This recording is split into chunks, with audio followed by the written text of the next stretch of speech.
This is a really old video of me playing League of Legends. This is back in February 2012, after I'd only been playing the game, I think, for maybe a month, something like that, like barely even had that much playtime on it. And you can note that by my build that I have for Nasus, which is just, yeah, and the fact that I just asked if I should get Infinity Edge or Last Whisper. Yeah, instead of like a Warmogs or like anything else that would be a lot better.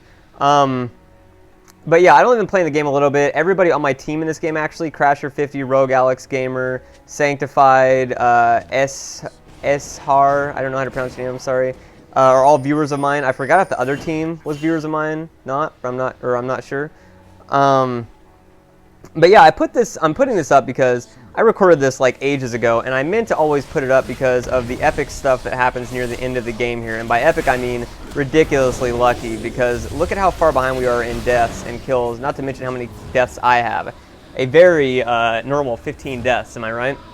Now granted, like I said, at this point, I was still very bad at the game, and subsequently, I've gotten much better at the game. I now generally carry games in a lot of cases if I'm not playing against like extremely high elo people. Like if I'm playing like normal elo people, like, you know, 1,700, 1,800, something like that, you know, I generally carry games. I've gotten a lot better than I used to be. I'm really good with Evelyn nowadays after her remake. Oh my god, like Evelyn I just fucking run house with.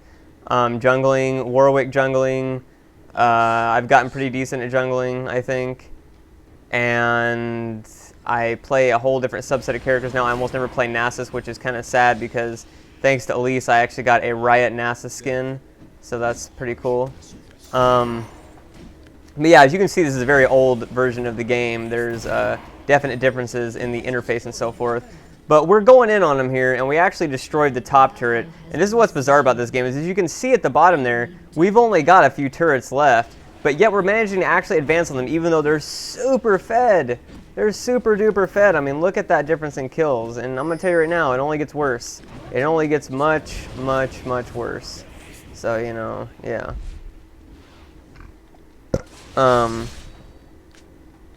We're going here, though. And Twisted Fate comes in. I try and wither him, I believe, and I just get blown the fuck up. And it's not going to help. That Olaf is just way too fed. I should have focused Twisted Fate more than likely. But, I mean, look at what I'm buying here. I'm buying a fucking Last Whisper. What is wrong with you? Like, Guardian's Angel, Warmogs. Get rid of that Philo Stone and get a fucking... I don't even know, anything.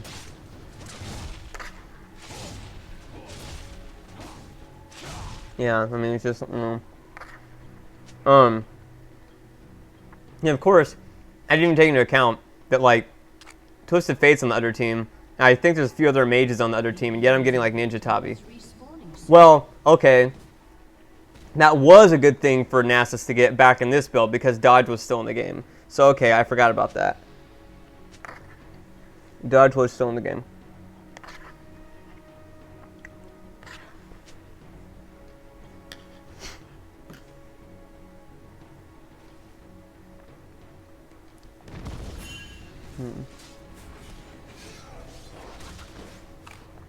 It's like, I like Nasus' mechanic, but I do think he might need a remake at some point, because Riot has a problem with releasing champions as time goes on. They're more and more powerful than the champions before them. Like, if you look at the kind of damage output that even champions like Fiora can put out, not to mention like Jace or, you know, fucking, who else is a good example? Draven, Darius, etc. can put out in a short time period. It's kind of ridiculous compared to the champions from like before. And I know they're remaking a lot of their earlier champions. Like, you know, they kind of remade Ryze some, and Evelyn and Twitch they gave a big remake too, but you know, holy shit. And I guess going to get my fucking ass blasted because I really overestimated how powerful I was as Nasus, especially with this really weak build. I don't have a Warmogs. I don't really have all that much armor, so it's kind of a fail build. What was I gonna say? Oh, Lulu, I think, is a champion that I really like. I think they should rework, but I hope they don't, just because the amount of CC she has allows her to 1v1 almost any champion in the game that doesn't have some sort of invincibility to CC, like an Olaf or something like that. Like Olaf will fucking wreck her ass because of his invincibility to CC, but most other champions 1v1, Vayne, fucking Akali, Cho'Gath, Fiora even, Master Yi, it don't fucking matter. Lulu, if you build her right, if you build her with that 80 AP build I have, you just annihilate him. It won't even be a contest. I mean, you have to know how to like use the CC well to be able to sequence it so that they basically can't do any damage to you. But if you do it right, you will wreck people. You just need to run in on them, cast your Q so they're slowed down, run away a little bit, and then they come after you. While this is going on, cast another Q, do a big old chunk of damage to them again. They're still slowed. Let them get right up to you, get one attack off, and then transform them with your W. Then they can't do shit. This whole time you're auto-attacking them, and if you built right and so forth with that build I had in those other videos, you'll be doing ridiculous damage with your auto-attacks. And then they come out of it, you hit E, shield yourself, you take up more damage, your Q's ready again, fire your Q off, does more damage and slows them, run away a little bit. They come up to you again, you transform them again. If they're still not fucking dead and you're about to die, use your ultimate to give yourself a big bunch of health, knock them up in the air, slow them a little bit, keep on auto-attacking, use your E again to shield yourself, you're done. The amount of CC she has, or use your E to finish them off. The amount of CC she has that prevents them from effectively being able to really do much to you 1v1 is ridiculous. Even if they're like a mage burster, it's like you can just basically transform them and blow them away with your auto attack speed and your damage with your passive too, really fast. And if they try anything, just fucking ult yourself. Ult yourself and knock yourself, or knock them up out of whatever they're casting or whatever else, and heal yourself. Easy as that. So, but as you can see here, we're actually making progress. We're actually knocking out the inhibitors. It's pretty ridiculous that we are actually winning this. We really, by all means, should not be winning this. We are doing very, very bad in terms of kills, and so the reason we're actually winning this is beyond me. But the Lulu build, by the way, I think actually I realized maybe different from what I've said in the videos. But what I build on her is I build boots first, and then I build either Berserker Greaves if I need to move around a lot because they're a champion that casts a lot, like a Karthus or something like that. Mid, I go mid with her. I go mid 80 AP hybrid.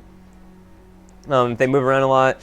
If they don't have something like that, I build Stinger first, and then I go and build Berserker Greaves, and then I get Madrid's Razor to let me farm faster and like push lanes quicker. I play her as sort of a lane pusher because her CC also enables her to get out of almost any situation where she's overextended, because she can basically Q to slow them, W to speed up, E to shield herself, R to knock away any sort of like enemies that may flash towards you and so forth, and then slow them too. And if you have decent enough cooldowns, which my build should give you a shit ton of cooldown, you should be perfectly fine getting away by just spamming your Q. But yeah, Stinger and then Madrid's Razor, and then I get a Vampiric Scepter for that lifesteal, help me on auto attacks a little bit. Then I go and build a Black Cleaver because that armor lets me get that armor passive thing on it, just lets me melt the enemy as well as giving me more attack damage and attack speed. Then I go and either build an Abyssal Scepter or a Bloodthirster next. Whatever one I don't build next, or whatever one I didn't build then, I build the next one after it. And then for my final item, I finally turn the Madrid's into a Madrid's Blood Razor. And I wait so long on that because I want to be able to use the Madrid's passive to be able to farm through enemies, which Blood Razor doesn't have. And the advantage to this is if you look at this build stats, oh, sorry. I forgot to say, it's Boots, Berserker Greaves, Stinger, and then Madrid's Razor, Vampiric Scepter, and then get Nashor's Tooth from Stinger. That's what I should have said, and then the rest of the build follows that way. And if you do this right, it gives you 25% cooldown, some decent magic resistance, some decent armor, insane damage, attack speed, all you'll ever need, really. So I realized this turned into basically a Lulu strategy video, but hey, I wanted to clarify that from the previous videos where my original build for her kind of sucked. So try that out mid sometime and let me know how that goes for you. Anyways, that's the game where we somehow pull off a miracle victory even though we had basically double the deaths of the other team. Don't know how the fuck we did that, but we did. I'm eating cereal. Good day to everybody. I'm about to go take a shit.